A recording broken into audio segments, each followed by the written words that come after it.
Okay guys, so welcome once again to the Med Corner channel. And first of all, beginning of this lecture, I will like to thanks the whole MIST team as well as the special thanks to the Vinith sir. Because of them only this all has become possible. So I am using the MIST notes and we will have a quick revision. So I am not gonna write all these stuffs. Okay, it's already written. We will not waste our time as it's very time is very precious for us now. So we will not waste time anymore and we will begin. Okay, so it's all missed notes and we are just going to revise it. Okay, so first thing here we are going to see for the chapter which we are starting with is with neuroanatomy. Okay, now in this chapter first we all are knowing that the image based questions are coming nowadays, and this in this chapter neuroanatomy there are some image based questions which have been previously asked also. So let's focus on the image first. Okay, let's see. So if we talk about, this is the lateral view of the brain. Okay, lateral view of the brain. Here we have to see this is the frontal lobe. We have the frontal lobe, then we have parietal lobe. Okay, then we have the temporal lobe, right? We have the temporal lobe and we have the occipital lobe. Here what we have to focus is image based question can be asked on this, and this you can see this is the central sulcus. This structure is called as the central sulcus and this is the lateral sulcus. Okay, the thing is we all know that what is sulcus and gyra. See the depressed part, depressed, which is going deep like pockets, it's called as the central sulcus. Not central sulcus only, but it's sulcus. Okay, here this is called as the central sulcus. Okay, and the bulging out part, see this is the gyrus. So we know what is the gyrus and what is the sulcus. Okay, so this is the central sulcus, as we can see. Okay, it's also called as Rolando sulcus. Okay, it's a Rolando sulcus. Then we have the lateral sulcus. Okay, this is the lateral sulcus and it's also called as the Sylvian fissure. Okay, it's also called as Sylvian fissure. Now the central sulcus is between the frontal lobe. See, this is the frontal lobe and this is the parietal lobe. So it's between the frontal and parietal lobe, whereas this, if you talk about this lateral sulcus or the Sylvian fissure, is between the frontoparieto-temporal lobe. See, in between three, this is frontoparietal and temporal lobe. Okay, so we have understand this about the sulcus, and then we have central sulcus and lateral sulcus. Coming to this whole part, we called it as cerebrum. This whole part, remember, this whole part is cerebrum, whereas this part is the cerebellum. Okay, this is the cerebellum as it's written here, you can see it. Then we have to understand about the brainstem. What is brainstem consist of? So first of all, brainstem consists of this part you are seeing, this is the midbrain. Then we have the pons, this bulging out part is the pons, and here below we have the medulla, and further it's continuous as a spinal cord. Clearly you can see here on this structure, see it's this is the midbrain, then we have the pons. Okay, then we have the medulla oblongata, and continues as a spinal cord. So this structure we need to know, as it was previously also asked as an image based question. Okay, now we are seeing here, this is the sagittal section. Okay, sagittal section of the brain. So let's try to understand. This is the corpus callosum, guys. This is corpus callosum. Okay, I just want to make you understand here only that this corpus callosum, this first part, this is the called as the rostrum. Actually corpus callosum is 4 part. Okay, so this is the first part, that is the rostrum. Okay, see this angulated part, little angulated, this is called as the genu. Okay, it's called as genu. And then we have this part, this much part is called as the body of the corpus callosum, and this is the splenium, that is the tail of the corpus callosum. So this side is the anterior side, and here we have the posterior side. So here we have the rostrum, then we have the genu, we have the body, and we have the splenium. Okay, this is one of the important structure of corpus callosum. Okay, see the one part which is coming from this corpus callosum, it's like some part which is processing out from this corpus callosum. Okay, this part is called as the fornix. Okay, fornix. So we have the fornix. Okay, we have the corpus callosum, we have seen. Now this part, see this yellow part, this is the thalamus. Okay, thalamus, and below this thalamus only we have hypothalamus. So by name itself we can understand now. Hypo means what? It must be below of thalamus, that's why it's hypothalamus. Here we have the thalamus, here we have the hypothalamus. Okay, and see this part, this is the some process, this is the hippocampus, this is called as the hippocampus. Okay, and again in this sequence if we go, we have the thalamus, then we have the hypothalamus, and here we have the pituitary gland. Okay, and already we have seen the brainstem. Brainstem consists of what? This is the midbrain, we have the pons, and then we have the medulla and spinal cord. One important structure also here present, see this is the fourth ventricle. You can see this fourth ventricle, triangle like fourth ventricle. It's present between what? It's present between pons, and the cerebellum. So this is, see, the pons, and the anteriorly it's the pons and posteriorly cerebellum. So in between them we have the fourth ventricle. Okay, so it's some important structure which we need to understand. Okay, let's move further. So if we talk about meninges now, in meninges what is there, we have the dura mater, we have arachnoid matter, and we have the pia mater. You can call pia or pia, whatever you like. Okay, so in this structure let's try to understand by this structure. So what is this? Centrally we have spinal cord, of course it's spinal cord. Okay, to the spinal cord tightly attached, or you can call closely attached, is this pink color structure, pink line which I made. It's a pia mater. Okay, it's a pia mater, I mentioned it here. See, it's a pia mater. Okay, so it's closely attached, that's why there is no space between them. Okay, just for diagram purpose it was shown like that the gap is there, but actually there is no space between them. Okay, so we have the spinal cord, then we have the pia mater. Okay, it's closely attached. Then after this pia mater we have what? We have arachnoid matter. See, this is the arachnoid matter. Okay, it's an arachnoid matter, and lateral to the arachnoid matter we have the dura mater. See, on both the side you can see this is the dura mater. Okay, so the three meninges from outer to inner, if they ask outer to inner, we have dura mater, we have arachnoid matter, and we have the pia mater. Okay, together this arachnoid matter and the pia mater together called as leptomeninges. Okay, let's see. So first thing we have cleared that, okay, no space is present between the pia mater and the spinal cord. Okay, now let's see this space. If we are talking about this space is between what? This space, this is the this is what? This is this is arachnoid matter. Okay, and this is the pia mater. So this space is below the arachnoid, right? This space is below the arachnoid, so what we can call subarachnoid space. Of course, by name itself we can understand sub means below the arachnoid, so it's below the arachnoid, so it's a subarachnoid space. And what is the importance of this space is, it's between it's there in subarachnoid space there is the presence of cerebrospinal fluid, that is CSF is present in between arachnoid and pia mater, that is subarachnoid space. Now coming to the subdural space. So if you talk about this, see, this is the dura mater. Okay, this is the dura mater. If we talk about this is the dura mater, and below the dura mater we have subdural space. Okay, so by name itself, just remember the name, that is subdural space is between the dura mater and the arachnoid mater, whereas the subarachnoid space is between the arachnoid mater and the pia mater. Okay, and outside the dura, what we have outside, this yellow color which is shown, this yellow color, that outside the dura it's a epidural space or extradural space. Okay, and laterally we have vertebra. So we know importance of this epidural space and subdural space. We have heard many times, like in medicine, or epidural analgesia we need to give. So this is the importance of this. Here the epidural analgesias are given. So we have we have seen the two important spaces. Okay, this the important here is the extradural space, and another is the subarachnoid space. We have one more space, that is subdural space. Okay, and if we talk about outside is the vertebra. Now spinal cord, let's see the spinal cord. So this is the spinal cord. See, in black we have structurally drawn, that is the spinal cord. Okay, and I told you spinal cord, which matter is which meningeal layer is attached tightly to the spinal cord, that is the pia mater. Okay, so it's attached tightly to the spinal cord. So if the question is asked like what is the spinal cord ends at what level, or as well as it can be interchangeably, it can be asked like pia mater ends at what level, because as it's tightly attached to this spinal cord and pia mater, they both are tightly attached, so both their endings are at same level. Okay, so in adult its spinal cord ends at lower border of L1. Remember this lower border, we have to be specific, lower border of L1 in adults, and then in newborn it's upper border of L3. Okay, upper border of L3 in newborn. Okay, now as there is a extension from this pia mater, that is called as the phylum terminale, and it's going until what? It's going until the coccix. So it is attached till the coccix. Okay, now as the arachnoid matter and dura mater is not tightly attached to the spinal cord. Okay, so they are also going below the level of L1. Okay, until what level? They are going up to the lower border of S2. Okay, until going lower border of S2. So let's see here, we have written here, see, the arachnoid matter and the dura mater, they are going till until the lower border of S2.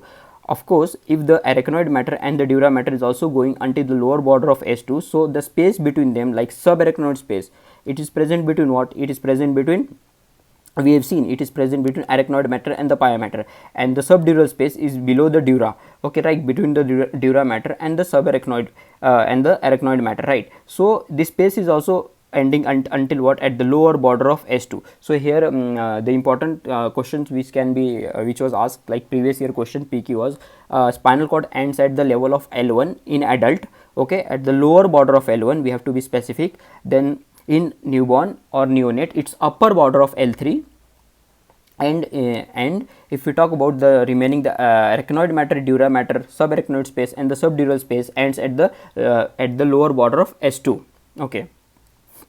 Now coming to the cerebrum, okay, cerebrum. So this structure you can see this here again structures are important, so we are going to focus on that, and by structure only we can understand so many parts. So we will not read everything because same thing is written, so by understanding structure we can easily understand. So this is, see, this is the coronal section, okay, coronal section view. This first we need to understand the view. This is the coronal section, right. This is the anterior view. So this is the right cerebral hemisphere, this is the left cerebral hemisphere, it's written also here, okay. And then we have, see, the depression this going is the median longitudinal fissure, and the two cerebral hemisphere are most importantly connected by what, corpus callosum. Other white fibers, commissures are also there, but first the most important is corpus callosum. Remember, it's the longest commissural fiber, okay. Commissural means it's connecting the two cerebral hemisphere, different cerebral hemisphere, okay. So it's connecting the right and left cerebral hemisphere, so that's the corpus callosum. Then I told you already in beginning that corpus callosum have 4 parts. So let's see, this is the anterior part and this is the posterior part. Anterior part has rostrum, then we have the genu, this part is the genu, then we have the body, and we have the splenium, that is the tail, okay. So this was about the corpus callosum. If we talk about the horizontal view, horizontal section, see, horizontal section, what do we have in horizontal section? This is the anterior part, we have the posterior part, okay. In anteriorly, important to remember is the forceps minor. What do we have is the forceps minor we have in the anteriorly, okay, and in the posteriorly we have the forceps major, okay, we have the forceps major, okay, and also tapetum is towards the posterior side, okay. And in between we know the two cerebral hemisphere are connected by corpus callosum.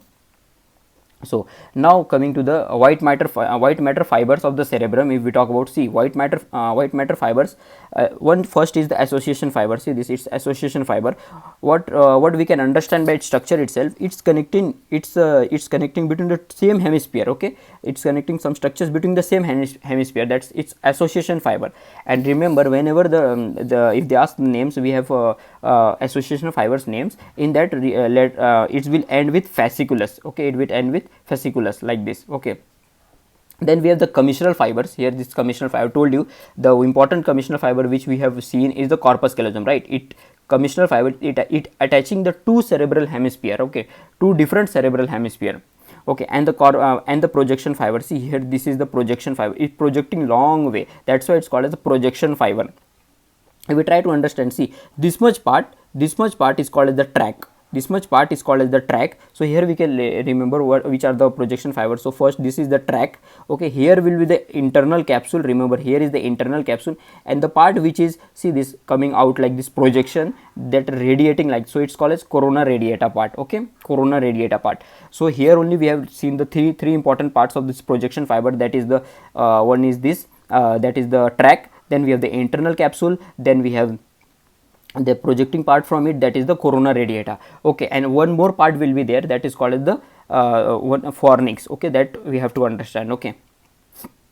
Now coming to the white matter fibers. So we have seen white matter fiber. What first thing which we are seeing here is the association fiber, okay. In association fiber, I told you association fiber, they will add with fasciculus, see this fasciculus, so it's just trick to remember. And what this association fiber is doing is present in the same cerebral hemisphere, so it's connecting the two part between the same cerebral hemisphere, okay. So the first types of association fibers are longitudinal fasciculus, okay, and in that we have the superior and the inferior, then we have the uncinate fasciculus, okay, then we have the arcuate fasciculus, as well as we have the cingulum. Coming to the commissural fibers, we already seen which is the what this commissural fiber is doing. So it's connecting the two different hemisphere, right? It's connect the right and the left cerebral hemisphere. And the important commissural fiber which we have seen is the corpus callosum. It's a corpus callosum, and it's also the largest commissural fiber.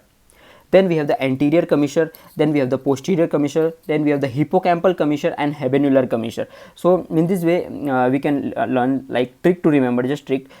Even if they in exam, if they don't give fasciculus, we have to remember whole name, but just trick to remember.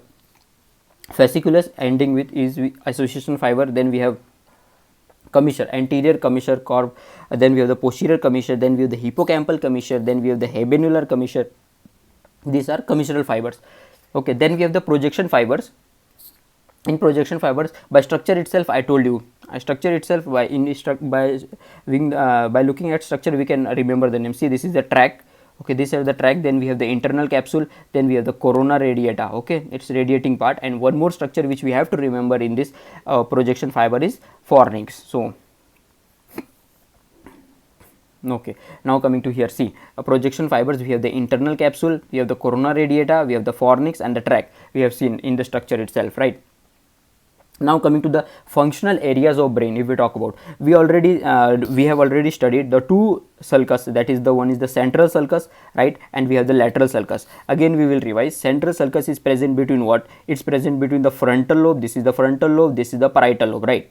Then we have the lateral sulcus. It's present between what? It's present between frontal, parietal and temporal lobe. Okay, frontal, parietal and temporal lobe. This is the lateral sulcus. Okay, central sulcus is called as what? It's one more name. It also called as Rolando sulcus, right? Ronaldo sulcus. Then we have the lateral sulcus is also called as Sylvian fissure. Okay, it's Sylvian fissure. Okay, so now here this part before the central sulcus, this is, see, this part before the central sulcus, this is the called as the gyrus, right? It's the bulging part, that is the gyrus, but it's called as pre-central gyrus. This is the pre-central gyrus, whereas this is the post-central gyrus. Remember pre-central gyrus is a motor, it's a motor part, and whereas the post-central gyrus is a sensory part. Okay, then we have okay, after once we'll name this, then we'll understand their numbering. Okay, we have the area numbers are given to them, so we'll understand that also, and we will mention here it only by a diagram only we can we will understand, so that we no need to read, because it same thing is written there also. So now this is, see this part, this is the Broca's motor speech area. Okay, this is the Broca's motor speech area, and I told you what is this? This is the frontal lobe, right? Frontal lobe, and this part of the frontal, of course here will be also gyrus, and this is the inferior frontal gyrus, right? It's inferior frontal gyrus. If it would be here, it might be superior frontal gyrus, but it's at inferior, right? So it's inferior frontal gyrus. That's why this Broca's motor area located at where? It's located at inferior frontal gyrus. Now coming to the this auditory area, see this auditory area we have, and we have the Wernicke's sensory speech area. Okay, these are located where? This is the temporal lobe, right? This is the temporal lobe, so it's located in temporal lobe. First thing we have understand. Then in this temporal lobe, they are located in superior temporal gyrus. Here we will use superior temporal gyrus, right? So they are located in superior temporal gyrus, and this is the visual area in present in the occipital lobe. Okay, now so we have seen what? We have seen the central sulcus, we have seen the lateral sulcus. Okay, then we have seen here the motor area, that is the precentral gyrus. Then we have seen the sensory area, that is the postcentral gyrus. We have seen the motor area located at inferior frontal gyrus, right? Inferior frontal gyrus. Then we have the Wernicke's sensory speech area, and the auditory area located in superior temporal gyrus. Okay, then we have the visual area located in occipital lobe. Now let's here only try to remember areas number given to them. Okay, so if we try to understand the area number which are given to them, see motor area, it's also called as Brodmann's area number 4. Okay, it's also called as Brodmann area number 4, whereas the sensory area we have to remember in sequence only 312. What? It's 312. Okay, then we have sensory area, that is 312. Okay, the Broca's motor area, it's located where? It's located at inferior frontal gyrus, right? And the area number for the Broca's motor area is 44, 45. We have to remember 44 and 45. Okay, and then we have the auditory area. Auditory area number is 41 and 42. Okay, and the Wernicke sensory speech area number 22. Okay, 22, 39 and 40. Whereas the visual area is area number 17, 18 and 19. So this is important area number we have to remember. Okay, so and one more thing here we have to remember, see this part which we are talking about, the motor area and the sensory area. See, this is the central sulcus, before that is the precentral gyrus, after that behind that is the postcentral gyrus, right? Here the body part which is represented is in upside down manner. Okay, so this will represent our legs, sorry, lower limb, then we have the, here will be the upper limb, and then here will be the head. So it's upside down manner located, so that is called as a homunculus. See, this written is homunculus. Okay, it's represented as homunculus. So body is represented upside down manner. Okay, here I have drawn upside down manner. Then we have, if we take the sagittal view of this brain, okay, this is the full brain, but if we talk about the sagittal view, see here will corpus callosum you can find, and this is the what, this is the motor area, that is precentral gyrus, which is going little bit deep inside. Okay, and then we have the postcentral gyrus, this is the sensory area. Okay, they together form a paracentral lobule. This is called as the paracentral lobule, it's written here. And what does it represent? This is the important question. It represent P for, if we can remember, P for paracentral lobule, P for perineum. We can remember P for paracentral lobule, P for perineum. And another structure which this paracentral lobule represent is lower limb. So what two structure it's representing, say it's written here also, this paracentral lobule, it's represent perineum and the lower limb, and remaining whatever we have discussed is written here. Okay, one more thing important which we need to understand here, see this Broca's motor area and the sensory Wernicke's sensory speech area. This Broca's motor area and the Wernicke's sensory speech area, they both are connected, they both are connected to uncinate fasciculus. They are they are connected to arcuate fasciculus, not uncinate, remember it's arcuate fasciculus. Okay, they are connected to arcuate fasciculus. Here you can see this arcuate fasciculus, it's connect between the Broca's and the Wernicke's sensory speech area. And we know this arcuate fasciculus, this word itself, fasciculus, I told you fasciculus is means they are association fiber types. Okay, so they are connecting between the same cerebral hemisphere, right? So what is this? This is the arcuate fasciculus. Okay, here we can see this is arcuate fasciculus, connects the Broca's and the Wernicke's sensory speech area. Then we have the next topic, that is the arterial supply. Okay, arterial supply of the brain. So the main artery we know of the brain is the internal carotid artery, right? And it gives branch, and that branch supplies the brain. Okay, so if I tell you, see this part, this is the blue color, light blue color part which you are telling, this is the whole brain, it's not a cut section. Okay, it's a whole brain. So it's the lateral surface of the brain. Okay, this is the lateral surface of the brain. This is supplied by what? It's supplied by middle cerebral artery. Remember, it's MCA, middle cerebral artery. We should not get confused by middle meningeal artery. Okay, we should not confused by middle meningeal artery. Okay, middle meningeal artery is a branch of maxillary artery, so we should not get confused by this. This is middle cerebral artery, it's a branch of internal carotid artery. Then this is the lateral surface done. Only three artery here we have to remember for the main artery, for the arterial supply of the brain. One is the middle cerebral artery, one is the anterior cerebral, and the posterior cerebral artery. Okay, so this is the middle cerebral artery which supplying the lateral surface of the brain. Okay, but if we talk about sagittal section, suppose this is the sagittal view, this is the sagittal view, this is the sagittal view. Okay, see this medial part, is supplied by what? This medial part is supplied by anterior cerebral artery. So it's supplied by anterior cerebral artery, and this lowermost part or the posterior part is supplied by posterior cerebral artery. So how can be the question asked? So we have learned the three arteries here, that is for the lateral surface we have the middle cerebral artery, for the medial surface and for the anterior surface we have the anterior cerebral artery, and for the inferior surface we have the posterior cerebral artery, right? So what kind of structure can what kind of questions can be asked? See here, what we have seen some area, Wernicke's area, Broca's area, then we have seen the auditory area, then visual area. So like question can be framed like this, this, suppose this is the we know, okay, we know is the what we know this part, this part here, what is present is here the Broca's motor speech area, right? Broca's motor speech area. So they can ask frame question, what is the blood supply of Broca's motor speech area. Okay, Broca's motor speech area. So we know this part is supplied by the lateral, this is the lateral surface, right, and it's supplied by what, middle cerebral artery. So it's supplying middle cerebral artery. Same question can be framed here. Here will be the auditory area, right, is in the superior temporal gyrus. So here will be auditory, and here will be the Wernicke sensory speech area. So auditory and Wernicke sensory, they can ask what is the blood supply of this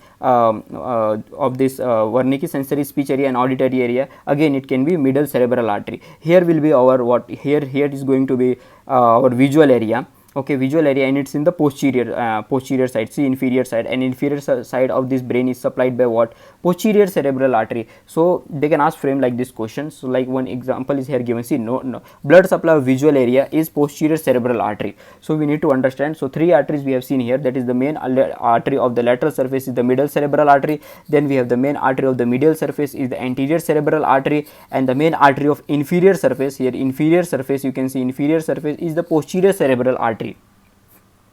Okay, so we are done with the arteries. Now coming to the coronal sections. Okay, like this PYQ was given, PYQ has came on this, all this. Okay, so let's try to understand. So this first, let's understand what kind of brain section it is. So this is the coronal section. Okay, this is the coronal section. Here we can find right and left cerebral hemisphere, and here this is the transverse section. Okay, it's a transverse section.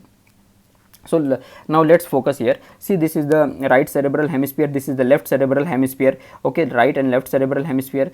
Between them, who is connecting the right and left cerebral hemisphere is corpus callosum. So this structure, see, this structure which we are seeing is the corpus callosum, right? It's a corpus callosum.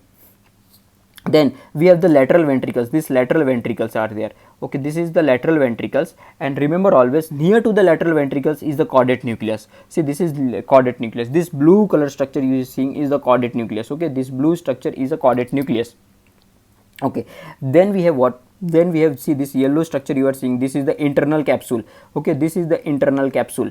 Okay, this is internal capsule, and here we have the thalamus. These green structures is the thalamus, and near the thalamus, remember, near the thalamus is the third ventricle. So the two important structure, two important point here we have to remember. Near the caudate nucleus is the near the lateral ventricle is the caudate nucleus, and near the thalamus we have the third ventricle. Okay, now coming to the let's understand the whole. So we have seen what, we have seen the lateral ventricles, then we have seen the caudate nucleus, here is the thalamus, here is the third ventricle. Okay, right, and this is the internal capsule, and this is the lentiform nucleus. See, this triangular part you are seeing is the lentiform nucleus. Okay, this lentiform nucleus is divided into two parts. We will see further also in it's given two parts, that is the one is the globus pallidus, okay, and another is the putamen. In medially it's the globus pallidus and laterally is the putamen. Okay, see this, you can see this is the lateral sulcus. Okay, lateral sulcus, and surrounding the lateral sulcus we have insula. Okay, surrounding the lateral sulcus we have insula. So again, now in this view, let's see, in transverse section view of the brain, let's see. So this is the, of course, this is the lateral ventricle. Okay, lateral ventricle, and I told you near the lateral ventricle what will be present is the caudate nucleus. So it's caudate nucleus. Then we have this part. See, this part is the internal capsule. Okay, this part is the internal capsule. Okay, this part is the internal capsule which I am drawing. Then we have the lentiform nucleus. I told you triangular part is the lentiform nucleus. Okay, triangular part is the lentiform nucleus, and lentiform nucleus, suppose this is the lentiform nucleus, like this triangular part is there, triangular. So this inner part is called as the globus pallidus. Okay, this inner part, and this outer part is called as the, its outer part it's called as the putamen. Okay, it's called as putamen. So same here, in this inner part, see, this inner part is the globus pallidus, and this outer one is called as the putamen. Okay, this outer one is called as the putamen. Okay, so it's putamen. So okay, so now we have understand now. So, and this is the hypothalamus, this green is hypothalamus, and what I told you that near the hypothalamus we will be third ventricle. Okay, so it's a third ventricle. Here this is the straight sinus. Okay, this is straight sinus, and at the, see there at the end here is the going to the superior sagittal sinus. Okay, so superior we have understand. Once more, let's try to understand once more. So this is the lateral ventricle. Okay, this is the lateral ventricles. We have the caudate nucleus. See, near to that is the caudate nucleus. Here we have the internal capsule. This is the internal capsule. Okay, this is the lentiform nucleus, and I told you lentiform nucleus is two part. Which part? One is the globus pallidus and another is the putamen. Then we have this thalamus. See, this is the thalamus, the green structure is the thalamus. Okay, near the thalamus we have seen that near the thalamus is third ventricle. Yes, near the thalamus is third ventricle. Then we have this is the straight sinus. Okay, and this is the superior sagittal sinus. Let's try to understand this internal capsule here. Let's try to see this. See, this is the internal capsule, this is the internal capsule here. Okay, this is the internal capsule. Okay, this is the caudate nucleus, this is the caudate. So here must be some, what I told you, near the caudate nucleus we have the lateral ventricles. So here must be the some lateral ventricles like this. Okay, two lateral ventricles will be there. Okay, near to that we have the caudate nucleus. Okay, here this is the caudate nucleus. Then here thalamus. So near the thalamus must be here, what will be there, here will be the third ventricle, right, third ventricle. So this is going to the third ventricle. Okay, and this is the internal capsule. Okay, internal capsule. So question can be asked like medially to internal capsule, this part is the medial, right, this part is the medial to the internal capsule. Is we have the caudate, we have the thalamus, right, we have the caudate and we have the thalamus to the internal capsule. Okay, lateral to the internal capsule, outside, lateral to the internal capsule, this is what, this is lentiform nucleus. Okay, lentiform nucleus, and the lentiform nucleus I told you is divided into two parts. See, this divided into this inner part which I am marking it, inner part, that is globus pallidus. Okay, and the outer part, this is called as the putamen. Okay, this is the putamen. Okay, now outside this is internal capsule, right, this is internal, here this is external capsule. Okay, this is external capsule. Okay, and this part is the claustrum, this part is the claustrum. Why we need to understand this part? Because this part are the parts of, like some are parts of diencephalon, some are parts of basal ganglia. So we need to remember their names. So we have just understand the structure. So now let's talk about the diencephalon. So what are the components of diencephalon? We have, see, all type of thalamus, remember all type, hypothalamus, epithalamus, metathalamus, except subthalamus, subthalamus is not a part of diencephalon. Okay, so subthalamus is not a part of diencephalon. So here we have the component of diencephalon, that is the thalamus, then we have the hypothalamus, then we have the epithalamus. Remember pineal body, it's an important question, it can be asked like pineal body arises from epithalamus. Okay, then we have the metathalamus. Metathalamus is further divided into two parts, that is the lateral geniculate body, that is the lateral geniculate body, and we have the medial geniculate body. Okay, lateral geniculate body, just remember like this, our two eyes, okay, they are placed, what, they are laterally. Okay, they are laterally, and they are going to move laterally to see this side, left side, then right side, left side, then right side, like this. So lateral geniculate body is what it's going to, it has optic radiation for vision, it's helping in vision. Okay, lateral geniculate body is for eyes, remember laterally we will see here and there, that is the optic radiation, for optic radiation. Then we have the medial geniculate body. Medial geniculate body is for auditory radiation, auditory means for hearing. Okay, this is an important point here, that is lateral geniculate body is for the optic radiation for the vision, and the medial geniculate body is for the auditory radiation, that is for hearing. Then we have the basal ganglia. Okay, I told you we have to remember these parts of these parts all, so that we can understand what is the parts of the basal ganglia. Okay, so component of basal ganglia, first is the caudate. I told you near the caudate what we have, lateral ventricles. Yes, near the caudate we have lateral ventricles. Then we have the this part, that is lentiform nucleus. Lentiform nucleus has what, we have two parts, that is the putamen and globus pallidus, right. So we have the caudate, first component we have seen caudate, then we have the putamen and globus pallidus. Putamen and globus pallidus are nothing but a part of lentiform nucleus, and we have the caudate nucleus. Together this caudate nucleus plus putamen, plus globus pallidus, it's called as corpus striatum. The fourth part is the substantia nigra. Okay, it's the substantia nigra. Okay, the fifth part is the claustrum. See, I show you here, see, this is the outer, this is the external capsule. Okay, this is an external to that. See, this is the claustrum. Okay, this is the claustrum. See, this is the external capsule and this is the claustrum, right. So what structures we have seen until the basal ganglia component. So in basal ganglia components, what we have seen the caudate then nucleus, then we have the lentiform nucleus, that is consist of putamen and globus pallidus, and together the caudate and putamen and globus pallidus, that means together caudate as well as the lentiform nucleus is called as corpus striatum. Then we have the fourth part, that is the substantia nigra. Then we have the fifth part, that is the claustrum. Sixth part is the amygdala, and the important point, see, this is the subthalamus. We have seen in diencephalon all type of thalamus are in diencephalon: thalamus, hypothalamus, epithalamus, metathalamus. See here, all structure are in diencephalon: thalamus, hypothalamus, epithalamus, metathalamus, all are in diencephalon except subthalamus. This is part of what? This is part of, it's a part of basal ganglia. Okay, it's a part of, subthalamus is a part of basal ganglia. Okay, subthalamus is part of basal ganglia. Now coming to internal capsule, as we have already discussed, medially what we have, this is the internal capsule, right? Medially what we have, this is the internal capsule. Okay, again let's see, this is the internal capsule, this is the external capsule. Okay, this is the external capsule, okay, and this is what, this is which I am marking, this is, see this red, this is the internal capsule. Okay, so it's a V-shaped structure, right? You can appreciate it. See, this is a V-shaped structure. Yes, we can appreciate it. Yes, it's a V-shaped structure. Okay, then we have medially, what we have medially, see it's mentioned caudate and thalamus. Yes, it's caudate, medially it's caudate and thalamus. Okay, laterally we have lentiform nucleus, and lentiform nucleus, again we will revise, lentiform nucleus is made up of two parts. Which is that part? That is, see, this is the globus pallidus, this triangular part is the globus pallidus. Okay, this triangular part is the globus pallidus, and this remaining part, this which I mark in blue, see this, these are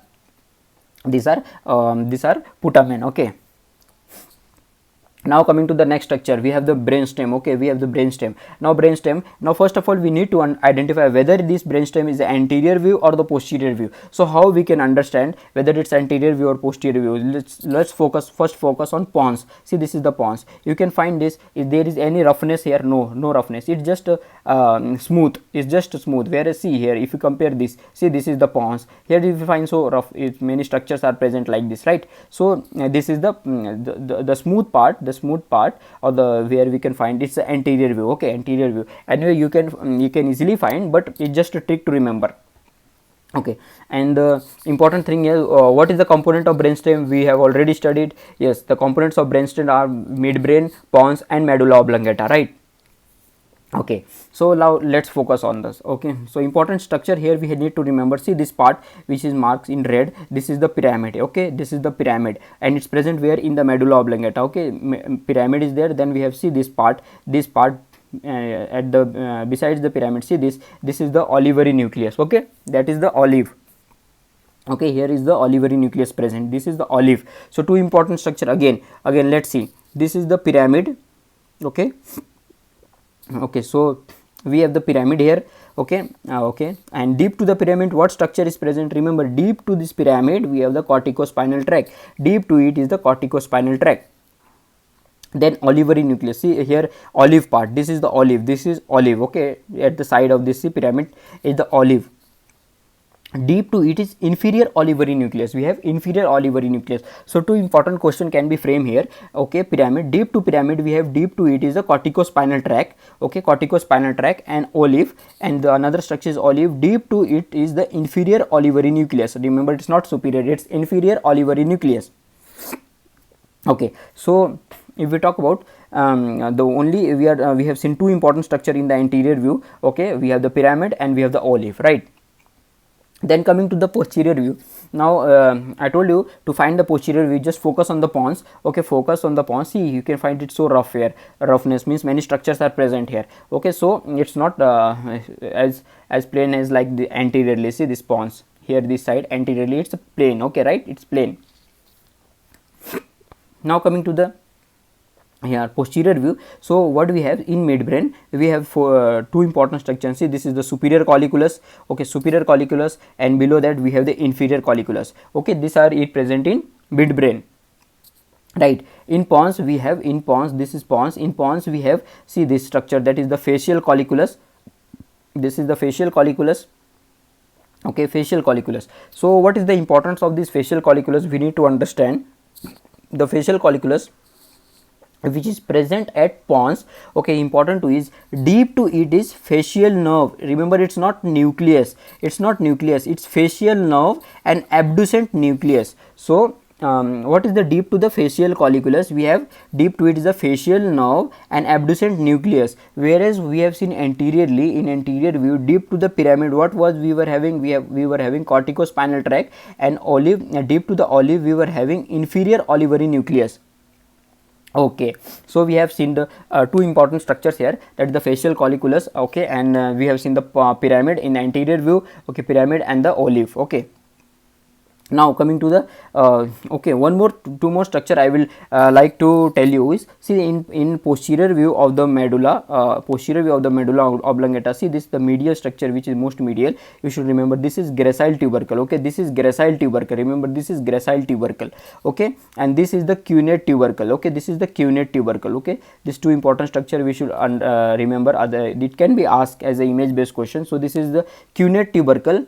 Okay, and this is the gracile tubercle. So this is gracile tubercle and this is cunate tubercle. Okay, so we have done with brainstem. Anterior view we have seen, and we have seen the posterior view. Okay, this is the anterior view we have seen. Okay, and then we have seen the posterior view.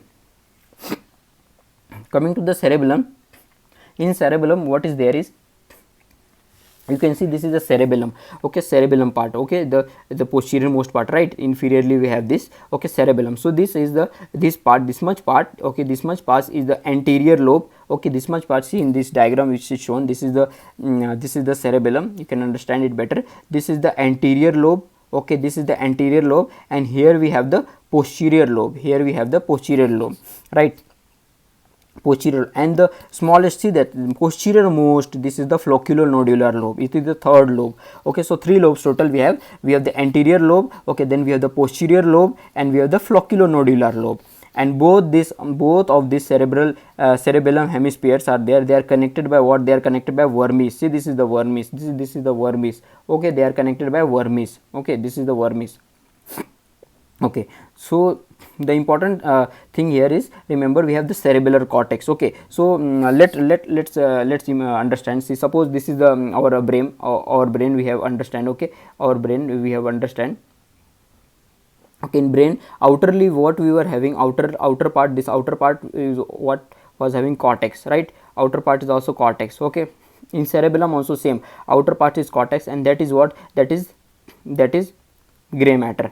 Okay, gray matter, and inner is white matter, right? Inner is white matter. This is the brain. Okay, and same occurs in the cerebellum also. Cerebrum and cerebellum same, its presence. So outer part is the cortex. Okay, inner part is the medulla, which is white matter, right? Whereas in the spinal cord, if you check about the spinal cord, like this will be the spinal cord, right? Like this will be the, don't mind about diagram, my diagrams are very poor, so very bad. So in spinal cord what we have the gray matter inside. Okay, we have the gray matter inside, and outside we have the white matter. Okay, outside we have white matter. So in spinal cord we have the gray matter inside, and outside we have the white matter. Okay, so it's opposite, just do not forget, it's basic, we should understand, so further it will be helpful to us. So what this is three lobes we have seen, that is the anterior lobe, we have the posterior lobe, and the flocculonodular lobe. Okay, flocculonodular lobe, and both of this cerebellum hemisphere are connected by what? The vermix. Okay, so the most important structure here we need to understand, cerebral cortex, that is the gray matter. See, this is the gray matter. Okay, cerebral cortex. What we have, the most characteristic cells of the cerebral cortex is the Purkinje cells. Okay, that's the characteristic cells of the cerebellum, that is the Purkinje cells. Okay, if suppose if we get question like most important cell of cerebrum, not cerebellum, cerebrum. So what will be cerebrum? Okay, cerebrum is our pyramidal cells. Remember, it's pyramidal cells. Okay, it's written here. See this cerebrum, it's pyramidal cell. Okay, it's the most characteristic cells of the cerebrum, whereas the characteristic cells of the cerebellar cortex, cerebellum, is what? We have the Purkinje cells. Okay, now we have other cells also, like granule cells, Golgi cells, stellate cell, and the basket cell. Okay, so remember Purkinje cells, granule cells, Golgi cells, stellate cell, and basket cell. Okay, 5 cell. Okay, outside we have the cerebellar cortex. Okay, cerebellar cortex, where all the cells are present. In center we have the deep cerebellar nuclei present. Okay, in center what we have deep cerebellar nuclei present. Okay, cerebellar nuclei. Now let's understand, see how to remember the cerebellar nuclei. We have the mnemonic DEFG, just simple DEFG. D for dentate nucleus, D for dentate, E for emboliform, F for fastigial, and G for globus nucleus. Okay, G for globus nucleus. So simple mnemonic DEFG. We have the dentate nucleus, D for dentate, E for emboliform, F for fastigial, G for globus. Okay, globus nucleus. If we talk about the structure. If they ask like image based question, which are the name of the nucleus, see this thread like structure you are seeing, this thread like structure, okay, thread like structure is like looking like, see, torture, that is the torture structure, that is the dentate nucleus, okay. Just medial to that, see this is this, just medial to that, this is emboliform, okay. DE we have done with dentate D, then we have the emboliform, see this emboliform, that is E, okay. Now DEF, F for fastigial, right, go to directly vermix, this is the vermix pass, in center we have the fastigial, see this is the fastigial nucleus, okay, fastigial nucleus, okay. So see this is the fastigial nucleus in center, and just lateral to the center this fastigial, see in between this, in between the fastigial and emboliform, in between the fastigial and emboliform, see this is the what, this is a globus nucleus, globus, okay. So we have four total deep cerebellar nuclei, we have the dentate nucleus, we have the cerebellar cortex, okay, dentate nucleus, then we have the emboliform nucleus, then we have the fastigial nucleus, third one, and fourth one we have the globus nucleus, okay.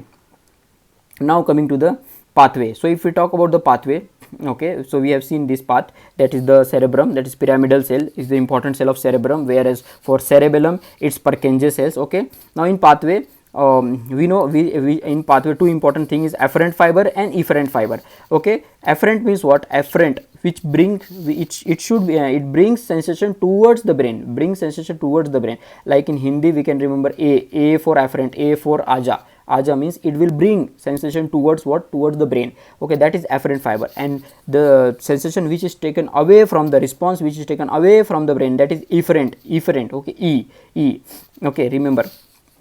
So afferent fiber will do what? It will bring this afferent fibers is going to bring this information, afferent fiber is going to bring to the cerebellar cortex, okay. Cerebellar cortex, we have cerebellar cells like Purkinje cells are there, then we have the granule cells are there, then we have Golgi cells, stellate cell, basket cell, this all are present here in the cerebellar cortex. So afferent fiber will come and will give this sensation to, this gives information to what? This cerebellar cortex cell, okay. And after this, from this cerebellar cortex, this is going to the deep cerebellar nuclei. And what are the deep cerebellar nuclei? D, E, F, G.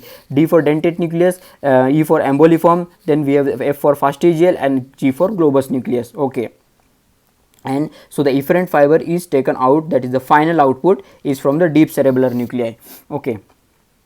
Now coming to the ventricles, okay, ventricles, and we are going to see the CSF as well as the hydrocephalus. So topic ventricles, CSF and hydrocephalus.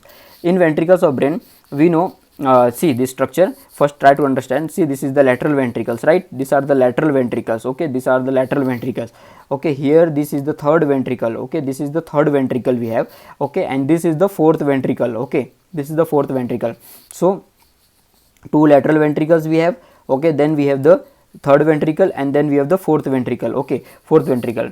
Now these lateral ventricles are connected to this third ventricle, these lateral ventricles are connected to this third ventricle. Why? What? They are connected by foramen of Monro. Here will be the foramen of Monro, which connecting this lateral ventricles by a third ventricle, okay.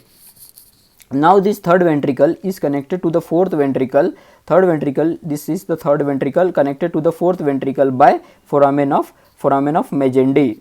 Sorry, it's not foramen, it's not foramen of Magendie, it's yes, it's for no, sorry, it's a cerebral aqueduct of Sylvius. So just sorry, again, once again I will repeat, this is the lateral ventricle, okay, lateral ventricle is connected to the third ventricle by foramen of Monro, okay. Then we have the fourth ventricle, so the third ventricle is connected to the fourth ventricle by aqueduct of Sylvius, okay. And this aqueduct of Sylvius is connected to the subarachnoid space. Now the CSF will go to the subarachnoid space. Why it will go to foramen of Luschka and foramen of Magendie. So this is the structure we need to understand. Here see, this is the lateral ventricles, okay, lateral ventricles will connected to the third ventricle, this is the third ventricle through foramen of Monro, and to third ventricle it will go to the fourth ventricle. Fourth ventricle is present where? It is present between the cerebellum and the pons, right. Here is the cerebellum, pons, and here is the pons, and here is the cerebellum. So this is the fourth ventricle which is present, and from here it will go to the subarachnoid space, okay, through the foramen of Luschka and foramen of Magendie. So let's same thing as written here, right and left ventricle. Okay, right and left ventricle are present in cerebral hemisphere. Okay, so this is the cerebral hemisphere where it is present right and left ventricle, two lateral ventricles. Okay, third ventricle is present where? Present in the diencephalon. Okay, in the thalamus. So we have understand that structure in previously I told you. Caudate is related to what? Caudate is related to lateral ventricle. Caudate nucleus is related to lateral ventricles, right? Then thalamus related to what? Third ventricle. Thalamus related to third ventricle. Okay, thalamus is related to third ventricle. Okay, so here again third ventricle present where? At the thalamus. Okay, thalamus, and thalamus we know is a part of what? Thalamus is part of diencephalon. All type of thalamus are present part of diencephalon except we have seen before, that is the subthalamus. Okay, subthalamus is not part of it. Now the fourth ventricle, I told you fourth ventricle is present between what? It's present between pons. It's present between pons, and then we have the cerebellum. See, this is between the pons and the cerebellum. Okay, let's understand the flow of cerebrospinal fluid. If we talk about the formation of cerebrospinal fluid, from formation of cerebrospinal fluid take place where? In the lateral ventricles. Okay, in the lateral ventricles. By what? By choroid plexus. There choroid plexus is lining the lateral ventricles. Okay, they form the CSF, and this CSF travels through what? Through the foramen of Monro. Via foramen of Monro it reaches third ventricle. Okay, it reaches third ventricle. Then from third ventricle, via cerebral aqueduct of Sylvius, it goes to the fourth ventricle. And fourth ventricle we know it's present between what? This fourth ventricle is present between pons and the cerebellum. Now from fourth ventricle this fluid has to go to subarachnoid space via what? It go via foramen of Magendie and Luschka, and then in subarachnoid space there is arachnoid granulation. Remember, there is some arachnoid granulation, or also called as arachnoid villi. You can see here it's written arachnoid granulations are present in the subarachnoid space, which will absorb this CSF. Okay, so absorb this CSF in medicine, or in also in pedia subject we have read this already, that if there is a problem in this absorption, it may lead to hydrocephalus. Okay, and that if the CSF is not absorbed properly, so it may lead to hydrocephalus also. So our next topic we will seeing here is the hydrocephalus. See, this is the hydrocephalus.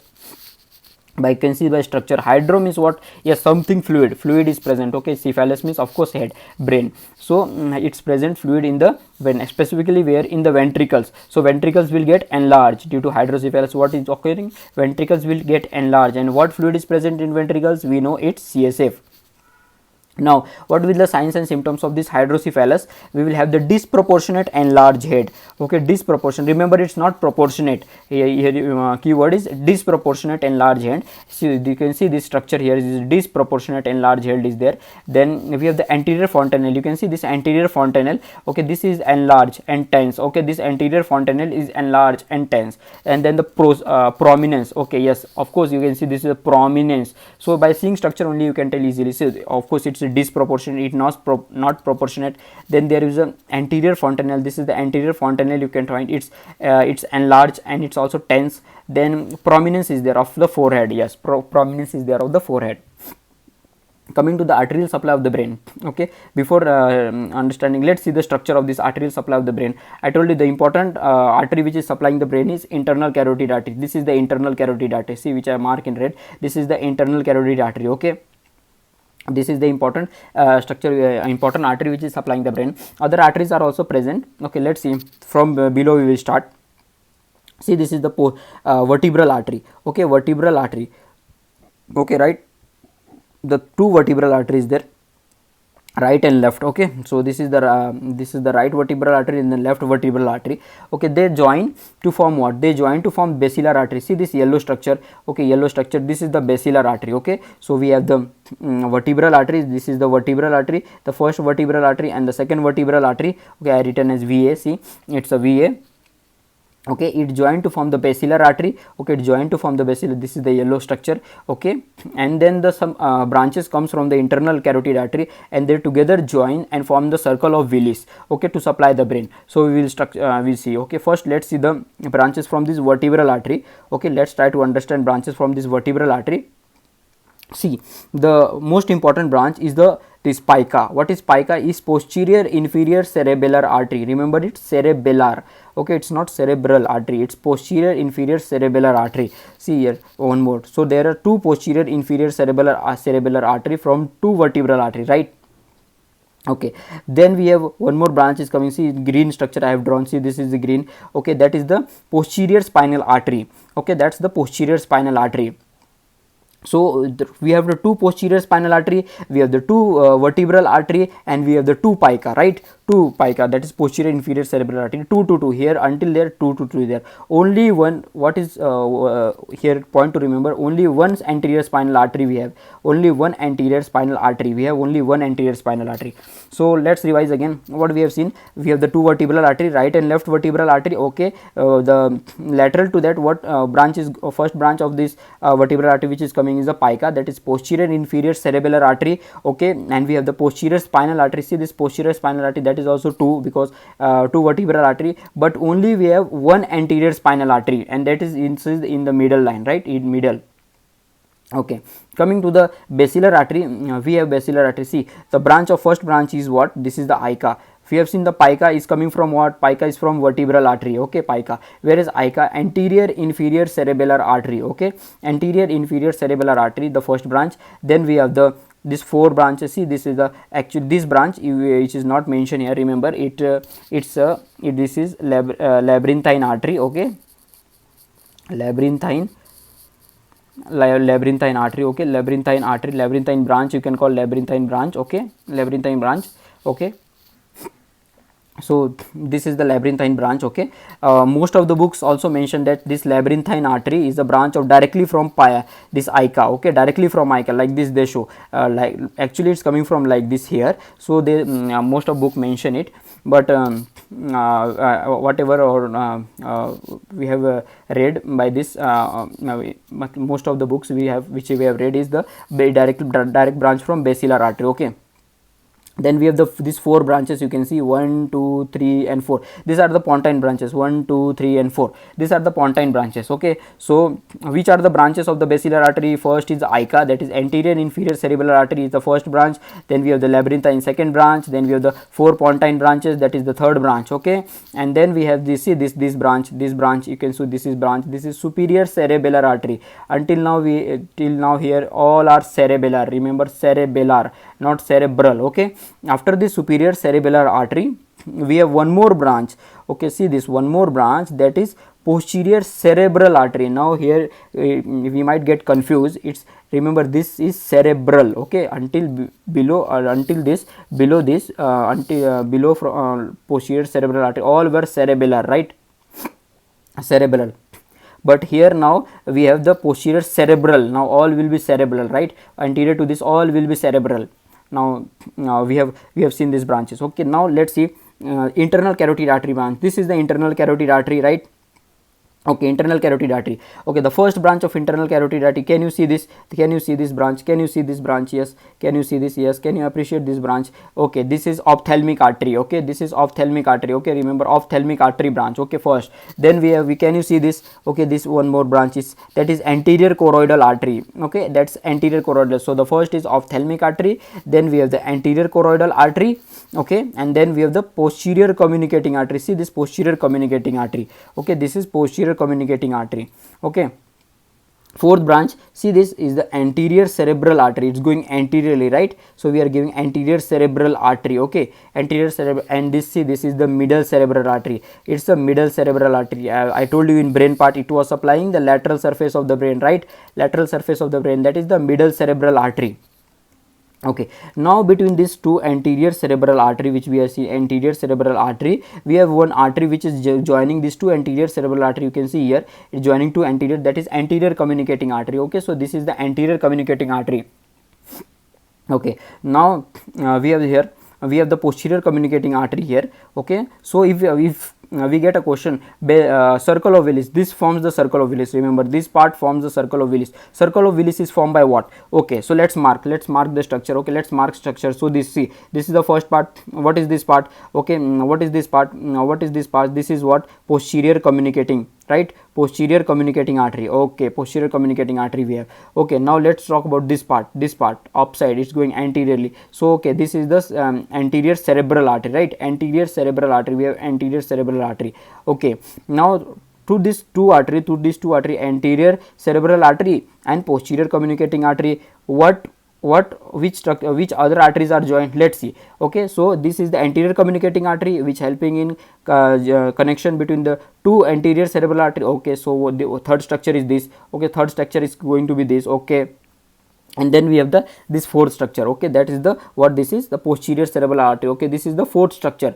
Okay, so this is going to be the fourth structure, that is the posterior cerebral artery. So these four structures are making circle of Willis. Again we will have again we'll read that which is the first part is the posterior communicating artery. Okay, posterior. Second is the anterior cerebral artery. Okay, anterior cerebral artery. Okay, now the third which connecting the two anterior cerebral artery, which joining the two anterior cerebral artery is anterior communicating artery, and the fourth is the posterior cerebral artery. So this forms the basilar, so this forms the circle of Willis. Okay, and it's present at the inferior surface of the brain. Okay, so lower surface of the brain. So let's see what is written here. Yes, of course, we have seen the branches of the vertebral artery. Yes, posterior inferior cerebral artery. Yes, we have seen this is the posterior inferior cerebral artery, right? Okay, then we have seen the anterior spinal artery. I told you it's only one, whereas the posterior cerebral artery is two in number. Again, posterior spinal artery is also two in number. Okay, then we have these three important arteries which are coming from vertebral artery, right? Now if we talk about the what part they are supplying, of course they are going down, right? You can see they are going down, right? Posterior spinal artery, we have anterior spinal artery, we have the posterior inferior cerebral artery. So they are going to of course supply the down parts, that is the spinal cord and some other parts, right? So let's see what parts they are going to supply. Spinal cord. To spinal cord, who is supplying? So we have seen I told you only one anterior spinal artery we have, and we have two posterior spinal arteries. So it's written here, see, one anterior spinal artery and two posterior spinal artery. Okay, so anterior spinal artery, although it's only one in number, but it's supplying the major part. It's supplying 2/3 of the spinal cord. See this, it's supplying 2/3 of the spinal cord, whereas the posterior spinal artery we talk about, it supplies it's two in number, but it's supplying the only 1/3 part. It's supplying only 1/3 part of the spinal cord.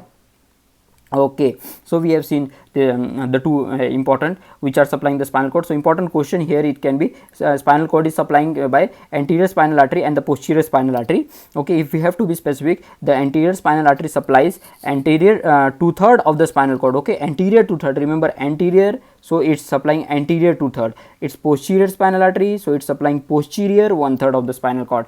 Okay, now coming to the basilar artery. If we talk about the basilar artery, guys, what is there in the basilar artery? See, basilar artery formed by, I told you it's formed by union of right and left vertebral artery, right? Right and left. See, this is the right vertebral artery, this is the left vertebral artery, and joining and forming here, this is a basilar artery. Okay, right? It's a basilar artery. Okay, basilar artery. How to remember? We have the mnemonic also, slap. Okay, but if you remember by remembering the diagram, it will be easy, and for also it will be easy for the image based question. Okay, so first branch we know ICA, anterior inferior cerebral artery. Then we have the labyrinthine artery. Then we have the four pontine branches.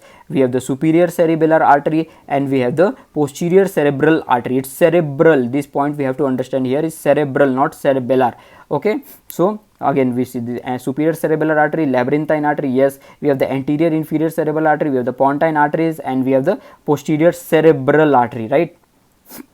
Okay, so we have seen. Okay, and also we have seen the ICA branches, that is internal carotid artery branches. I told you first is anterior cerebral artery, then we have the middle cerebral artery. Okay, then we have the anterior choroidal artery, posterior communicating artery. Okay, and we have the ophthalmic artery. Okay, ophthalmic artery, 5 branches we have seen.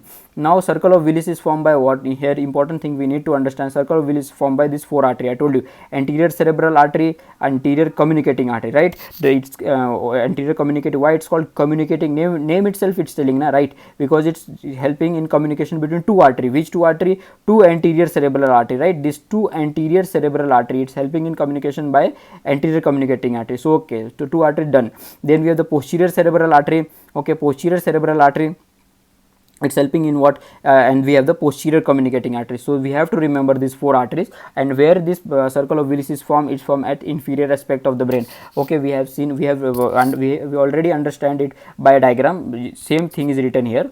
Now coming to the lateral and medial medullary syndrome. This is important, guys. This can be asked for our questions. Okay, for upcoming FMG exam on 20 January, right?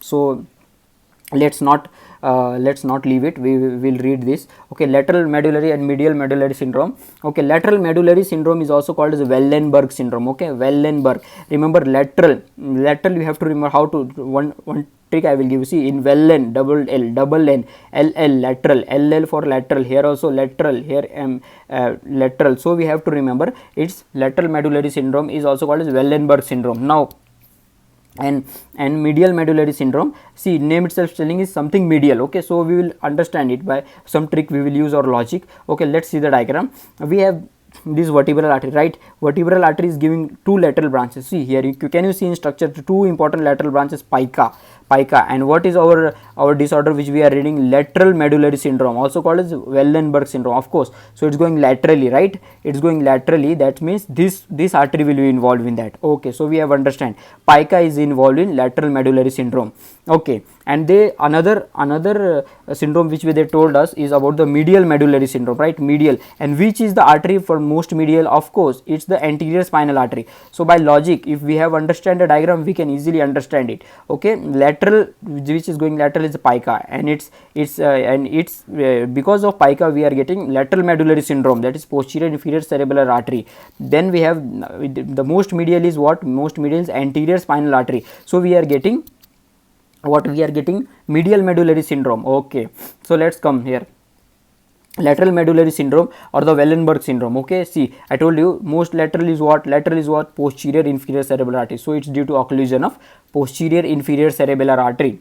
Okay, and medial medullary syndrome is due to occlusion of most medial is what? Anterior spinal artery. Okay, here again we will revise how many arteries, how many numbers of posterior inferior cerebellar we have. Yes, we have two posterior inferior cerebellar, whereas in medial medullary syndrome, okay, not in medial, but just I am telling how many numbers of anterior spinal artery we have only one. Okay, so like this we can understand it. Okay, now if we talk about lateral medullary syndrome or the Wellenberg syndrome, okay, how to we have some signs and symptoms of it that we need to remember. Okay, because these clinical features will be given. Okay, this will be given in the exams, and we have to find which is whether it is lateral medullary or whether it is going to be the medial medullary syndrome. Okay, so we have patient will have nausea, vomiting, dizziness and giddiness. Okay, nausea, vomiting, dizziness and giddiness. Patient will be irritable. Okay, we have understand this. Okay, first point, nausea, vomiting, dizziness and giddiness. Okay, here the second point is difficulty in walking. Okay, ataxia. Remember, this is the important point. By this is the one of the key word which we can find. It's a keyword. Okay, keyword. So actually we are going to see this symptoms in others also, like hemiplegia. Okay, ipsilateral hemiplegia also we are going to see this all symptoms. So we need to understand, we need to find by some keywords that about which disease examiner want to know about. So this is the in this we have the lateral medullary syndrome or the Wellenberg syndrome. What is important is due to the occlusion of pica, that is posterior inferior cerebellar artery. Okay, then we have what? In this we have symptoms of nausea, vomiting, dizziness and giddiness. This is the common symptoms, right? Common symptoms you will find there: nausea, vomiting, dizziness, giddiness, but you will not find in any of them, only in this: nausea, vomiting, dizziness and giddiness. Okay, now difficulty in walking. Difficulty in walking means what? You can call this as ataxia, right? Difficulty in walking is called as ataxia. Okay, then also patient will have difficulty in speaking and eating. Okay, difficulty in speaking and eating. Three symptoms: nausea, vomiting, dizziness, giddiness. Okay, the first. Then we have the difficulty in walking, that is called as ataxia. Then we have third, that is difficulty in speaking and eating. Okay, then fourth we have is ipsilateral loss of taste sensation. Ipsilateral loss of taste sensation. Same side. Ipsilateral means what? Same side. Okay, contralateral means what? Opposite side. So ipsilateral we have the loss of taste sensation, whereas contralateral we have loss of pain and temperature. Okay, this thing we have to remember. This is important: contralateral loss of pain and temperature, because this is going to come in other symptoms also, other syndromes also. So we have to understand in anyhow, because of course there is a chance of coming these questions. Okay, it also it's also a PQI. Okay, PYQ, previous year exams questions it has been asked. Okay, now coming to the medial medullary syndrome. Now here, see, important keyword we need to first thing we have understand, it's already due to the occlusion of anterior spinal artery, right? Now here the keyword is cranial nerve 12 involvement, and also that is ipsilateral. Okay, let's here only we will revise. For lateral medullary syndrome, what thing we have seen for the ipsilateral, what was there in ipsilateral? Okay, ipsilateral loss of taste sensation in lateral medullary syndrome, whereas medial medullary syndrome we have ipsilateral loss of ipsilateral cranial nerve 12 involvement. Okay, now contralateral, in contralateral medial medullary syndrome we have hemiplegia. Hemiplegia means what? Paralysis of half of the body. Okay, that is hemiplegia. For contralateral, what we have seen in lateral medullary syndrome? Of course, in contralateral we have seen in loss of pain and temperature. Okay, loss of pain and temperature. Now if we talk about here one more contralateral is loss of vibration and conscious proprioception. Okay, so this is point, these 3 points are important. Okay, for medial medullary syndrome, ipsilateral cranial nerve 12 involvement. For contralateral we have hemiplegia and contralateral loss of vibration and conscious proprioception. Okay, now coming to the spinal cord, we know the this is the spinal cord. Okay, spinal cord, and then the end of the spinal cord is like cone shape. Okay, so it's called as the conus medullaris part. Okay, conus, and the group of nerves arising from here. Okay, small nerves arising, and they are together called as cauda equina. Okay, for lumbar puncture, if we talk about for lumbar puncture, for what things we do? Of course, we, if you want to take the CSF, you want to test some infectious like meningitis and all that, we do the lumbar puncture, right? Lumbar puncture, it is done to reach the subarachnoid space. Okay, subarachnoid space, because we know where is the CSF present. CSF is present between the arachnoid matter and the pia matter. In between them we have the CSF, right? We have the CSF. Okay, so we have to reach there.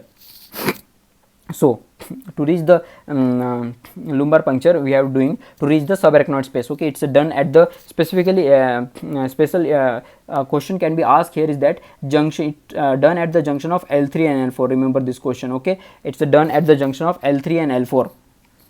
Then how many layers, suppose this needle is going inside. Okay, so how many layers we are going to pierce it? How many layers? Okay, first we know easily. Okay, we all know that first we will pierce the skin, then fascia, then muscles. Okay, this we all know, common: skin, muscles, fascia. Okay, skin, fascia and muscles. Okay, then third we have the ligaments. Okay, ligaments is the, see here at the tip will be the interspinous ligament. Okay, in between, see this medial part, here will be the here will be sorry, this at tip we have the supraspinous ligament, then in middle we have the interspinous ligament, and posteriorly here we will have what in here we will have ligamentum flavum. Okay, so we are the important here we should understand which 3 ligament we are piercing is the supraspinous ligament, interspinous ligament and ligamentum flavum. Once we pierce the ligamentum flavum, then comes the dura mater. Okay, then the dura mater, but of course we are not going to find the CSF in dura mater, so we have to go more deep. Okay, we have to go in arachnoid mater, because CSF is present where? In subarachnoid space, that means below this arachnoid mater, between the arachnoid mater and the pia matter, right?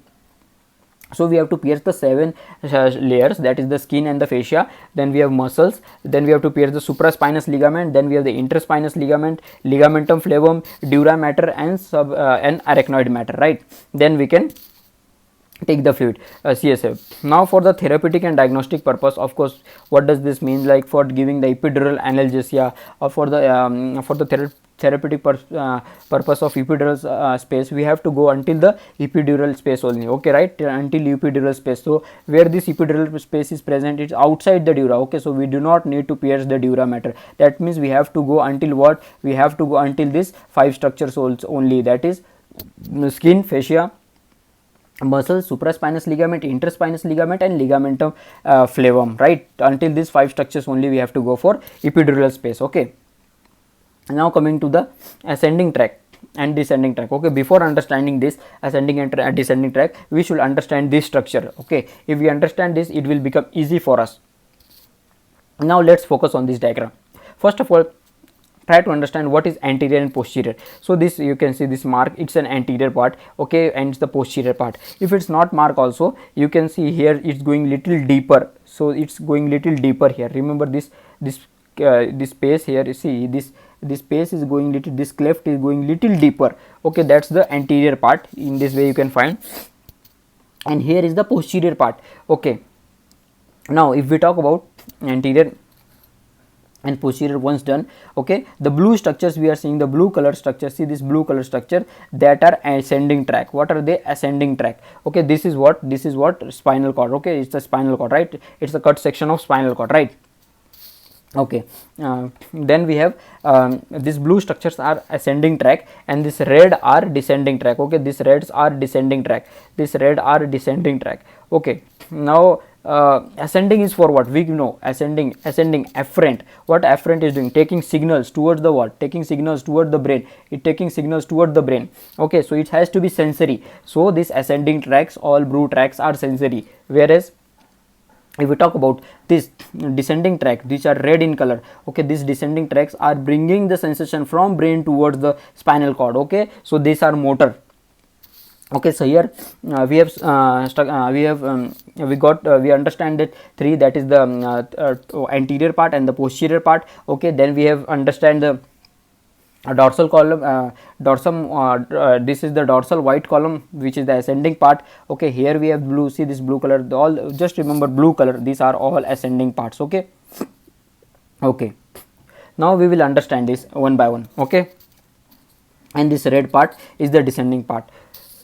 If you want to find the one important thing here I want to tell you is, see this lateral horn, we have, what is this? See, this part is the what? Ventral horn. This is ventral horn, this is anterior part, so this is ventral horn, this part is the dorsal horn. Okay, this part is dorsal horn, this part, see this is the okay, this is the like thin, like, okay, like rope, like, see this is the dorsal horn, and this is the, see this is the thickest one, see this is the anterior horn. Okay, but from level T1 to L2, from vertebral level T1 to L2, you also can find lateral horn.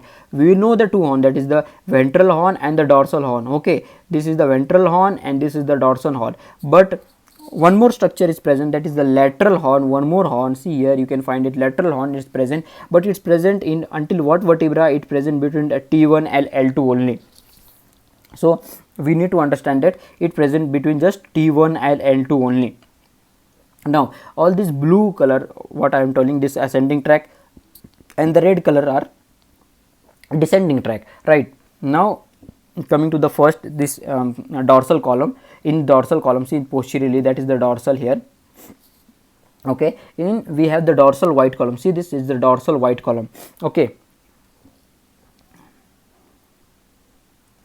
okay, so let's begin once again. Sorry for the delay, it was having some technical problem, so it got out from the app. So let's begin. So what we were seeing about the, we were seeing the dorsal column. Okay, this is the dorsal column, this is the ventral column, right? This is the dorsal column, this is the ventral column, this is the dorsal horn, this is the ventral horn. So here is the dorsal column, here is the ventral column, right?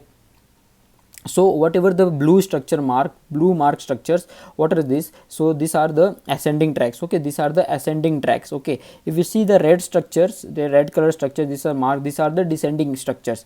Okay, descending tracks, we need to remember their names. Okay, so let's see first here is the dorsal column. Okay, dorsal column, in this what we have seen, the dorsal white column. See dorsal white column. Okay, dorsal white column, it's dorsal white column, but it has two parts, till here, this part. Okay, till this part, it's called as the this part, from here and here you can find this part.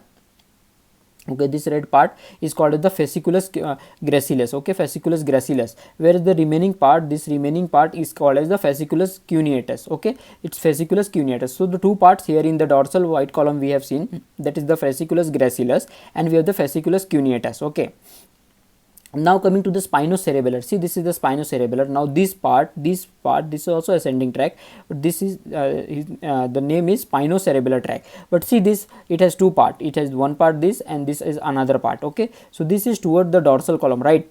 It's towards the dorsal column, so it's a dorsal spinocerebellar tract, whereas this part is toward the ventral, so that's why it's called as the ventral spinocerebellar tract. Okay, see this one more track we have, that is the spinothalamic tract. Okay, this is the spinothalamic tract. Okay, this is lateral to the horn, so it's a lateral spinothalamic tract, whereas this is the ventral, so it's a ventral spinothalamic tract. Okay, so the what is the ascending tract? We have seen the dorsal white column. Okay, then we have the spinocerebellar tract, in that we have the dorsal and the ventral, and then we have the spinothalamic tract, in that we have In that we have the lateral and the we have the lateral and we have the ventral. Now coming to the descending tract. Descending tract means what? Descending tract is bringing the information from brain to the towards the spinal cord. It's bringing towards the spinal cord. And see, in name also, by seeing the name also, we can understand whether it's ascending or descending. See, in this name, spinocerebellar, you can understand spinocerebellar, spine towards the cerebellar, right? It's going towards the brain, okay, from spinous process towards the brain, right, from spinal cord towards the brain. Whereas in this also, see this spinothalamic tract, in this also it's going from the spinal cords towards the towards the brain. That means these are carrying information towards the brain. These are the sensory tracts. Where the descending tracts, if we talk about, see this one descending tract will, this is the corticospinal tract, okay, corticospinal tract, this is the corticospinal tract, okay, that's the descending tract, okay, corticospinal tract, that's the descending tract. See, this is the corticospinal tract, it's the descending tract, okay. Name itself tell you, corticospinal, cortex towards the spinal cord. That means it's bringing the information towards the spinal cord, right? So it's a corticospinal tract, okay. We have, this is the dorsal corticospinal tract or lateral corticospinal tract, and here you can see this is the ventral corticospinal tract, okay. Then we have, see, this is the rubrospinal tract. This is what? This is rubrospinal tract, again rubro to spinal, okay, from brain towards the spinal cord, okay. It's also the descending tract, okay, 2 tract done. Then we have the reticulospinal tract. See, this is the reticulospinal tract, this one and this one, reticulospinal tract. One is towards the ventral, so it's ventral, and this is laterally, so it's the lateral, okay. One is medial and one is lateral, so reticulospinal tract, okay. Then we have vestibulo. See, this is the vestibulospinal tract, okay, vestibulospinal, and this one is the tectospinal tract, okay. So four track we have seen here. Corticospinal tract we have seen, rubrospinal tract we have seen, then we have the reticulospinal tract we have seen, vestibulospinal tract, and the tectospinal tract. Total 5 track we have seen, okay, which are descending. In this 5 also, the only corticospinal tract is called as the pyramidal, okay. Remember, it's a pyramidal tract. If we talk about descending tract, is further divided into 2. One is pyramidal, one is extra pyramidal. Only pyramidal is corticospinal tract, is only pyramidal, whereas remaining all these rubrospinal tract, whereas reticulospinal tract, vestibulospinal tract, tectospinal tract, these are extra pyramidal, okay. So until now what we have seen, ascending tract, which are sensory, which are carrying information towards the brain. We have the descending tract, okay, which are carrying away information away from the brain toward the spinal cord. In this we have the corticospinal tract, which is the pyramidal, and rest all are extra pyramidal, right? Rest all are extra pyramidal.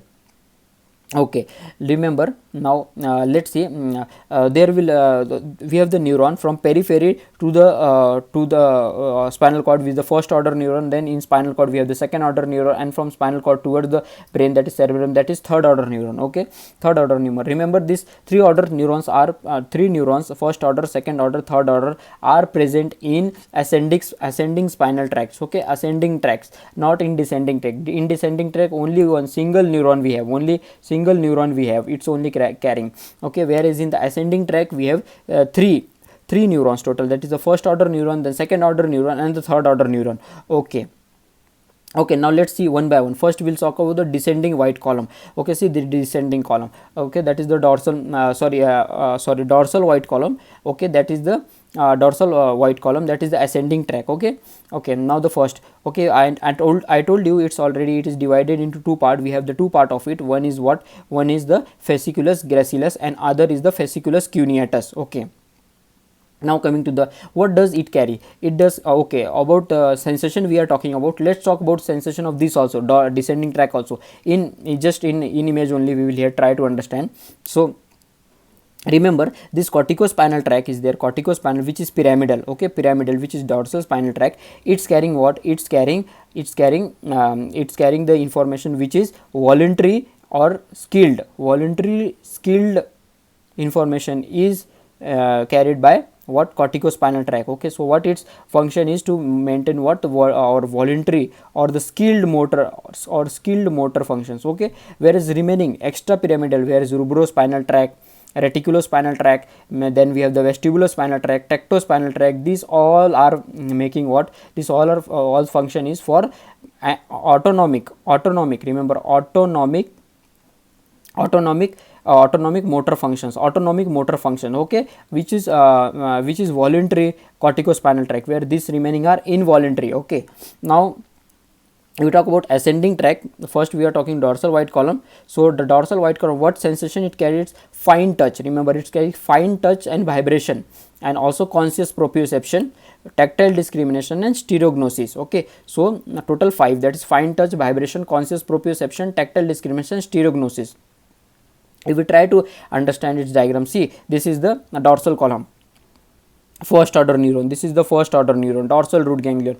Okay, the first order neuron. Okay, see this, it's carrying towards the till here in the spinal cord. Okay, first order neuron. Okay, then we have the second order neuron in dorsal column, dorsal white column. It crossing this neuron, this first order neuron is crossed by this, see this second order neuron crossing this spinal cord. At what level? Is crossing at medulla. So this is, this point we have to understand, is crossing at medulla, and then it's going towards the thalamus. From there we have the third order neuron, that is the VPL, ventroposterior lateral nucleus. From there we have the third order neuron. Okay, okay, so see this first order neuron, dorsal root ganglion, right? Second order neuron. Okay, now here we have to understand this second order neuron which we have talked, either can be this, either can be here, this either can be either fasciculus gracilis, or it can be either fasciculus cuneatus. Now what time, what will be, that we have to understand. Suppose if the information is if the information is going from the lower part of the body, lower part, then it will be second order neuron will be fasciculus gracilis. Now how to remember, the trick is here. See, G for gracilis, G for ground. Okay, that means the information is coming from the lower part of the body, from the ground. Okay, so that is the fasciculus gracilis. If the information, if the sense is going sensory information going from upper part of the body towards the brain, it's from upper part, then it will be cuneatus, fasciculus cuneatus. So these are the second order neurons. Okay, second order neurons. When if the information is coming from the lower part of the body, it's fasciculus gracilis. If the information is coming from the upper part of the body, it's fasciculus cuneatus. Then we have the first order neuron. I told you dorsal root ganglion. Then we here see dorsal root ganglion. Okay, that is the first order neuron. Then we have the second order neuron. It can be either a gracilis nucleus or the cuneate nucleus. Okay, this is the gracilis nucleus or the other cuneate nucleus. If its information is coming from the lower part of the body, then it's gracilis nucleus. If it's coming from the upper part of the body, then it's cuneate nucleus. If we talk about the third order neuron, it's going from the thalamus, that is ventroposterior lateral nucleus. It's from the thalamus. Okay, that is the ventroposterior lateral nucleus. It's going from there, and where the crossing is occurring, crossing of the fiber is occurring, see, at the medulla. It's occurring at the medulla. So we have done one ascending track, that is the dorsal white column. Now coming to the spinocerebellar tract. Okay, spinocerebellar tract. Let's see. Sorry, let's see spinothalamic tract. Okay, spinothalamic tract. In spinothalamic tract, what is there? I told you we have the two segments, right, of the spinothalamic tract. See, this is the ventral part. Okay, and this is the dorsal part, right? So in ventral part, okay, spinothalamic tract, and we have the anterior segment, we called anterior segment, and the lateral segment. Actually I told you about the spinocerebellar. This is the spinothalamic tract. This is, see, this is the ventral and this is the lateral. Okay, so what does this anterior spinothalamic tract carrying, and what does this lateral spinothalamic tract carrying? Which information they are carrying? Okay, so the anterior spinothalamic, which is also called ventral spinothalamic tract, okay, it's carrying what? Crude touch and pressure. Okay, crude touch and pressure. Okay, just here only we will revise what in dorsal column, what it was carrying. It was carrying fine touch, then it was carrying vibration, then proprioception, then it was carrying stereognosis, okay, stereognosis, then it was then point discrimination, yes, point discrimination. So these are the carried by what? Dorsal column. Okay, now spinothalamic tract, what is carrying? Anterior part is carrying the crude touch and pressure.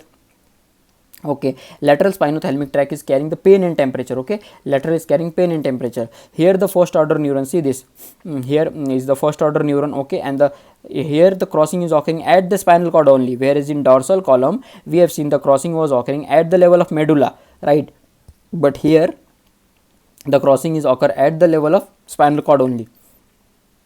First order neuron is dorsal root ganglion, second order neuron is substantia gelatinosa. See, this is the second order neuron, substantia gelatinosa. There, in dorsal column, what was the second order neuron? Here only we will revise again. In second order neuron was, that is gracilis, okay, gracilis and cuneatus, right? Gracilis and cuneatus. Gracilis is what? For if the information is coming from lower part of the body, and the cuneatus from the upper part of the body. Okay, now the third order neuron here is the also from again going from the thalamus, that is the ventroposterolateral nucleus, and crossing is occurring at spinal cord. Okay, so we have done the spinothalamic tract also. Okay, now let's come to the descending tract. In ascending tract we have done. Now descending tract, if I told you descending tract has two type, either pyramidal and extra pyramidal. In pyramidal only one part is there, what? That is a corticospinal tract, right? Corticospinal, where rest of all are extra pyramidal, that is rubrospinal, olivospinal, then vestibulospinal tract, reticulospinal tract, tectospinal tract.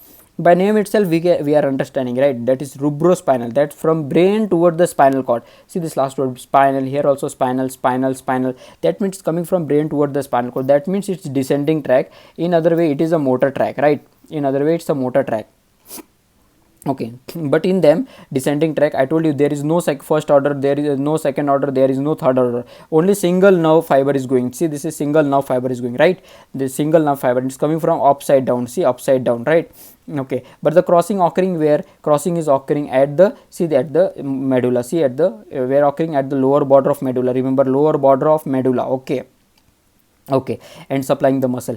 Okay, here two things we have to remember is, one is Brown-Sequard syndrome. Brown-Sequard syndrome. Okay, now let's see Brown-Sequard. What is occurring in Brown-Sequard syndrome is hemisection of spinal cord. If we cut hemisection of spinal cord. Okay, let's try to understand here. If we cut hemisection of spinal cord, suppose this is the spinal cord here. Okay, this is the spinal cord here. Okay, let's try to understand. Okay, corticospinal tract, how it's coming? It's coming from here. Suppose it corticospinal tract is coming at here. Here is suppose the medulla, here is suppose the medulla, so it's crossing at the lower border of medulla. Okay, it's crossing at the lower border of medulla and is going like this. Okay, so this is what? Corticospinal tract. Okay, corticospinal tract. Okay, now we have another. Okay, we have spinothalamic tract. Spinothalamic tract is going how? See, spinothalamic tract will go like this. Okay, and we know spinothalamic tract is crossing at the same side at the spinal cord. Okay, and it's going upside. Okay, and it's going upside, so it's crossing the same side. Okay, then we have what? Then we have the dorsal column. In dorsal column I will draw with blue. Okay, so suppose this is the dorsal column, it's going, but it's not crossing at the spinal cord. It's going up, it's crossing at the medulla, Okay, so if I do hemisection cut over here. Okay, if we do cut over here, hemisection, what will occur? What will happen? Of course, corticospinal tract will get affected, right? It's coming from down, right? Corticospinal tract is going affected because cut is occurring here. So in hemisection, what is occurring? See, ipsilateral hemiplegia, because I am cutting this side, so same side hemiplegia I am finding. Okay, due to involvement of corticospinal tract. Then we have the ipsilateral loss of vibration, of course, and causes proprioception. Why? Because our dorsal column, this is the dorsal column which was giving vibration, fine touch. Okay, and fine touch as well as it's giving proprioception. So this will be affected. So this is also ipsilateral because same side. But see, in contralateral, this, what is this? This is a spinothalamic tract, right? And this is here crossing at the spinal cord only. So in this there will be contralateral because cutting is occurring here. Okay, if we are cutting, so there will be contralateral loss, right? Contralateral loss of pain and temperature due to the involvement of lateral spinothalamic tract. Okay, so the important thing we have to understand here is in Brown-Sequard syndrome, we have the hemisection of the spinal cord. In that we have the ipsilateral hemiplegia due to the involvement of corticospinal tract. Okay, ipsilateral loss of vibration and conscious proprioception. Why? Because this vibration conscious proprioception is carried by dorsal column, and it's crossing at what? It's crossing at lower border of medulla. Okay, and we have the contralateral loss of pain and temperature. Okay, contralateral opposite side due to the involvement of lateral spinothalamic tract. Okay. Then we have the limbic system. If we talk about limbic system, what are the components of limbic system? We have the hippocampus, we have the fornix, we have the mammillary body, and we have the cingulate gyrus. So these are the component of the limbic system. We have to just remember the names. Okay, it's not much questions are asked on this, but we have to be we should be knowing the name, that is the hippocampus, fornix, mammillary body, and cingulate gyrus. Okay, one more syndrome is there, Weber syndrome. Okay, it's related to midbrain. Remember here, ipsilateral cranial nerve 3 involvement is there, ipsilateral cranial nerve 3 involvement is there, and contralateral hemiplegia. So in Weber syndrome we have ipsilateral cranial nerve 3 involvement, whereas we have seen in this also to cranial nerve 12 involvement was there, in which, see, in medial medullary syndrome cranial nerve 12 involvement was there, right? So we have to just do not get confused. In medial medullary syndrome cranial nerve 12 involvement are there, and Weber syndrome we have the cranial nerve third cranial nerve involvement is there. Okay, so we have done with this chapter revision. Okay, and we'll try to do the next chapter also. Okay, until that, thank you.